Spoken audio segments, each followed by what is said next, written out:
un messaggio agli studenti liceali che si stanno apprestando a scegliere gli atenei.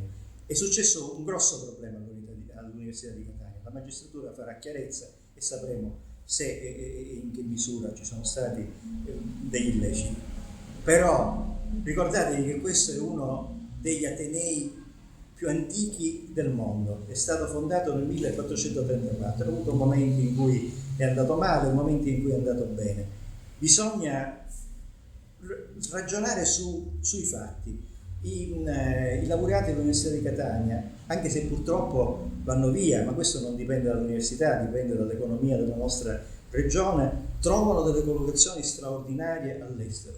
Recentemente ricordavo durante un congresso scientifico che ho fatto che 3 studenti che erano usciti dall'Università di Catania oggi ricoprono ruoli di primo piano nell'ambito medico, che sarebbe il mio, in particolare chirurgico, sono professori universitari negli Stati Uniti. Quindi venite in questa università, lasciate perdere la moda di andare fuori. L'ESSO farà di tutto, ha già fatto molto per quanto attiene il miglioramento delle mense. Purtroppo abbiamo avuto un grosso problema con l'Hotel Costa perché al momento della stipula della transazione la controparte si è rifiutata, durata 10 anni tra l'altro, la controparte si è rifiutata di definire il limite tra manutenzione ordinaria e straordinaria e ha impedito ai nostri tecnici di fare un sopralluogo. Chiedo ai cittadini chi di voi avrebbe firmato un contratto in queste condizioni.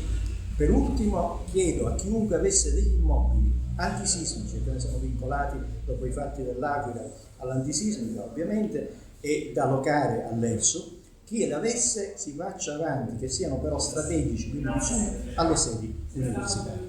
Per il resto scegliete l'Ateneo Catanese, perché è un Ateneo antico, importante. Io sono stato, sono e sarò fiero di far parte di questo Ateneo e sono convinto che andrà a migliorare sia dal punto di vista della gestione accademica, ma anche e soprattutto per quanto riguarda noi, per la gestione del living e della ristorazione. L'assessore alla Galla ci ha garantito di dare fondo ai fondi strutturali europei per raggiungere il prossimo anno il 100%. Forse se l'università, anziché destinare 4,5 milioni all'AMT, li avesse destinate alle borse di studio, anche quest'anno noi avremmo raggiunto questo obiettivo.